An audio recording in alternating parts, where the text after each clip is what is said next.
We all know about the city of Buffalo having Buffalo Sabres and the Buffalo Bills.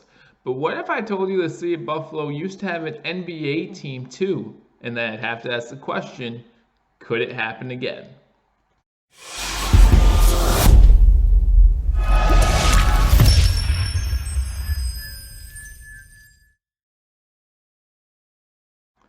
Ladies and gentlemen, welcome to Billievers Talk. My name is Joe, and welcome to this Could It Happen Buffalo Sports edition of Billievers Talk, where we take a look at a hot topic in Buffalo sports and we ask ourselves, could it happen again? Thank you guys for joining me on Billievers Talk. My name is Joe. If you're new to this channel, guys, please be sure to hit that subscribe button. After you hit that subscribe button, hit that thumbs up. Like this video, really helps out the channel. Also, after you hit that subscribe button, hit that notification bell. YouTube will notify you when we put out new content. So again, guys, in this episode, we're going to ask ourselves, could it happen? And what we're going to ask ourselves is, could it happen?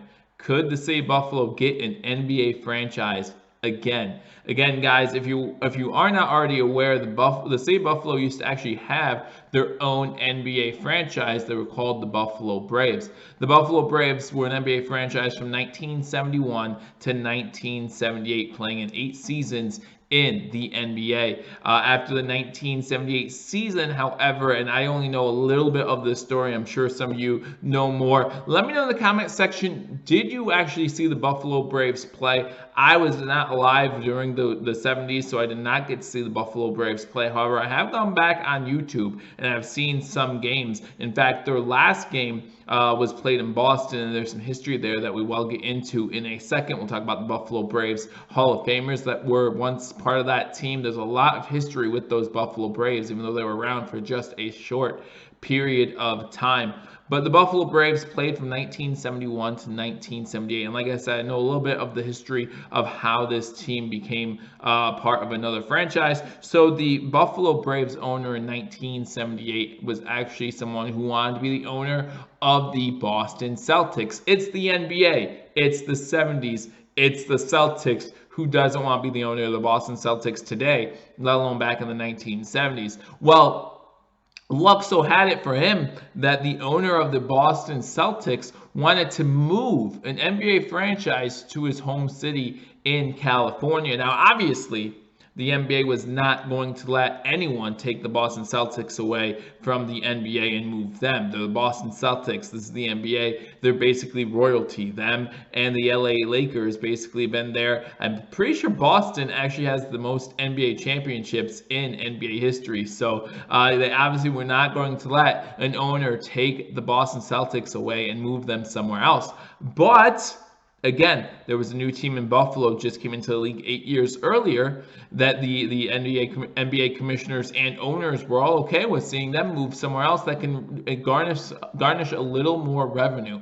So they did a little bit of a swap. Obviously, I'm sure there was more involved because the Celtics revenue value was up here. I'm pretty sure Buffalo's was not quite that high. So there was a little bit of a swap. The owner of the Buffalo Braves became the owner of the Boston Celtics. The owner of the Boston Celtics became the owner of the Buffalo Braves. Not too long passed before he moved them out to California, and they are the team that is now known as the Los Angeles Clippers. So when you watch Los Angeles Clippers play, know that they used to be the Buffalo Braves. Not only that, sometimes on those retro nights, those 70s nights, things like that, they well rep those Buffalo Braves jerseys. They'll wear the black, orange, white, and blue, the team colors of the Buffalo Braves. So that's pretty cool to see sometimes them going a little old school, representing their old team. But what if it wasn't old school? What if this team could come back? Now, like I said, the Buffalo Braves did have some Hall of Famers play for them in their short time in the NBA. You're talking about Bob McAdoo playing with them from 1972 to 1976. Now, that name might sound familiar, but there's no relation. A lot of you might be thinking about Ben McAdoo, who used to be the head coach of the New York, New Jersey Giants. No relation there to Bob McAdoo. Bob McAdoo is a Hall of Famer who played for the Buffalo Braves. One guy that you well know the name, and you'll know it because of how good of an NBA player he was, that's Moses Malone, the first of the two great Malones that used to play in the NBA. Of course, him and Karl Malone, no relation there either, but two great Malones in the NBA. Moses Malone, the first of those two to become a Hall of Famer, played with the Buffalo Braves in 1976. And the most recent Hall of Famer from that used to play for the Buffalo Braves was Adrian Dantley, played with the Buffalo Braves from 76 to 77, was inducted to Hall of Fame in 2008. Not only did the Buffalo Braves have a few Hall of Famers on their side, they also had some success in their short term with the NBA. In 8 seasons in the NBA, they made the playoffs 3 times, back-to-back-to-back NBA seasons, finding the Buffalo Braves in the playoffs. 73-74 season, 74-75 season, and then, of course, the 75-76 season, all 3 of those years making the playoffs. That final year actually winning a playoff series against, I believe, the Philadelphia 76ers at the time, and moving on to the conference semifinals. Unfortunately, that was where they would lose. But again, for a team that was only around for 8 years to make the playoffs 3 times, that's pretty impressive. That, to me, is a sign of success. Now, would they have that same type of success in today's NBA? I don't think so. Again, today's NBA is a little bit different. You see these superstars going to these big markets and creating what people are calling super teams, right? And now it is getting a little more spread out. It looks like they're more becoming duos instead of trios, but you still have to think not too many players, just like as is in the NFL. And listen, I don't like this, but it is what it is. A lot of players say they don't want to come play for Buffalo. They don't want to come play in Buffalo. Now imagine a player in the NBA wanting to play in Buffalo when the whole NBA season is during winter, right? I mean, if it wasn't for the coronavirus, the NBA season would still be going on right now, and it starts, I believe, in October or something like that. So it goes on throughout the whole NBA, the whole winter season. So if you lived in Buffalo, if you played in Buffalo, you're not talking about the greatest weather to play in, but we have a pretty decent hockey. Well, we have a hockey team. I shouldn't say we have a pretty decent hockey team, and their season is just as long. So we shouldn't actually just count it out just because of the type of weather, because they do play indoors, right? It's not like you have to worry about playing outdoors. You do play indoors when you're playing basketball. So we would see what happens there. The Buffalo Braves used to play in the same arena that the Buffalo Sabres played in 1970. Because remember, not only were the Buffalo Braves becoming an expansion team in the early 1970s, who else was an expansion team in 1970? That's right, that would be the Buffalo Sabres, an expansion team in 1970. So they played in the same arena. They actually played at Buffalo Memorial Auditorium. Buffalo Memorial Auditorium would host them, would host the Braves, the Sabres, and a couple other teams throughout its existence. Now, it closed its doors in 1996 and actually got demolished in 2009. So now that that's gone, where would the Buffalo Braves play? Is there a place for the Braves to play in Buffalo? Of course there is. Of course there is. You still have teams today, in today's NBA, that the hockey team and the basketball team share the same arena, just like it was back in the 70s between the Braves and Sabres.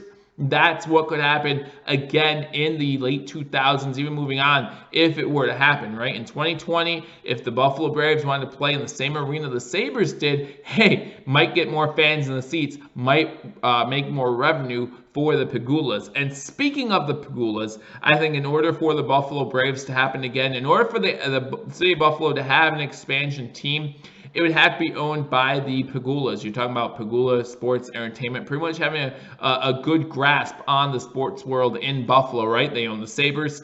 They own the Buffalo Bills. They owned or had stake in the Buffalo Beauts when the Buffalo Beauts were around and playing in the Women's Hockey League. They had some sort of lockout, something like that. I don't know what's all going on with them, but at the same time, I know that the Pegulas pulled out. But the Pegulas have a pretty good grasp on what's going on in the world of Buffalo sports in the city of Buffalo. So when it comes to ownership, would the Pegulas be interested? They've never said that they are interested. When you start talking about dollars and cents, it's amazing how fast people become interested. Do they have the money and the time to commit to such a thing? I'm not sure, but maybe they could have an underwrite partner, right? They can have a partner, maybe they would be someone's partner, financial partner in that transaction to bring the Buffalo Braves back to the city of Buffalo. Guys, if the city of Buffalo were to get an NBA team, would you want them to be called the Braves again? Or what would you name the basketball team and NBA team if they were to come back to the city of Buffalo? Let me know in the comment section. So we talked about the Buffalo Braves history a little bit. We talked about where they would play if we had a team in Buffalo, and we talked about ownership. Who would own such a team? Again, I think it would be the Pegulas probably, who would have to show interest first if it were to happen at all. Now we have to talk about, is the NBA interested in bringing in a franchise, right? Is the NBA interested in bringing in a franchise no matter where the city? Well, we have to look back to last year's finals, right? Last year during the finals, due to the success of the Toronto Raptors, they asked Adam Silver, the current commissioner of the NBA, has the NBA considered bringing on expansion teams into the NBA. Currently, the NBA has 30 teams. Have they considered moving up to 32? I've heard proposals considering moving it up to 34. And with the success of the Toronto Raptors, you have some Canadian teams in this example that we're talking about, Montreal, who have been ringing the phone of Adam Silva saying, hey, can we get in this league? This association, I should say, NBA National Basketball Association. Can we get in this association? And Adam Silver's response was not that glowing for anyone trying to become an expansion team in the NBA. Whether you're talking about a team like Seattle, who used to have the Seattle Supersonics, right? So they have some history in the NBA as well. In fact, the Seattle Supersonics were the team that originally drafted Kevin Durant. So not only do they have some history, they have more recent history than the Buffalo Braves do. So you would think that the NBA would look at a city like Seattle as a potential spot for an expansion team. If you're talking about in the United States, look at Las Vegas. Las Vegas recently got a hockey team, right? The Golden Knights, right? They're now going to have a football team in the Las Vegas Raiders, I should say. What's to stop Vegas from wanting an NBA franchise? And let's be honest about it, guys. Who can give more revenue to the NBA? The city of Buffalo or the city of Las Vegas? Obviously, we'll see what happens with football, see if that gets a good crowd going, gets good crowd interest in its first few years in the NFL. We know that the Golden Knights have a good following, right? They have a good crowd there most nights. They have a good following out in the desert. So who could provide more revenue to the NBA? Vegas or Buffalo? It's no contest. Obviously, it's Las Vegas. So then you look outside of the United States, and again, with the success of the Toronto Raptors, you have places like Montreal. You have places like Vancouver. You have places like Calgary who are also knocking on the door of the NBA saying, hey, how can we get in on this? You know, we have a team in Toronto, even though it's called national, and in order to have another country, it would be international. I don't know. That always confuses me, but you have the Toronto Raptors in there. Let's expand. If we're going to expand, let's include more Canadian teams. So these are all teams that, in my opinion, would have a better chance of getting an NBA franchise than the city of Buffalo. You're talking again about the city of Seattle, talking about the city of Las Vegas, talking about Montreal, you're talking about Calgary, you're talking about Vancouver. They have places to play because they all have hockey teams, so you could turn that into a basketball arena, and they all have big dollars, right? And you have team owners out there who are willing to spend big money compared to the Pagulas, who might be focused on just the two sports they currently have. And that's okay. We love our Sabres. We love our Bills. But would that mean that we would not have interest in an NBA team? I named 5 cities. And again, the most the NBA would expand to, at least in the next decade or two, would be 34 teams. So that really leaves Buffalo as one of the cities on the outside looking in, even if they were interested. So what's my opinion? I think it would be great to have basketball, at least the NBA, back in the city of Buffalo. If you look at the Buffalo Bulls, right? Look at the men's and women's basketball teams for the Buffalo Bulls. Last decade or so, the Buffalo Bulls, both men's and women's basketball teams, trending in the right direction. We've seen both teams represent the city of Buffalo in March Madness as of late, and both teams have had success in March Madness. So, and while that's happened, the arena has been sold out. Now, of course, they only hold about 15,000 or 20,000, somewhere around there. Let me know in the comment section. You'll let me know if I'm right or not there. But they hold somewhere in there. So obviously, you'd want a bigger arena for an NBA team. But I think the city of Buffalo could do it. I think the city of Buffalo would support an NBA team, especially if you put a good product on the court. However, again, that goes back to the players wanting to live in the city of Buffalo. Again, we know that that's a problem when it comes to the NFL, whether we agree with it or not. When I was on here talking about us signing some players in free agency, everyone was talking about the Buffalo tax. I'm not sure I agree with that 100%, but we do know that there's some players that don't want to play in the city of Buffalo, and that's their loss because, again, we know how great the city of Buffalo is, their fan base is, and that's why I think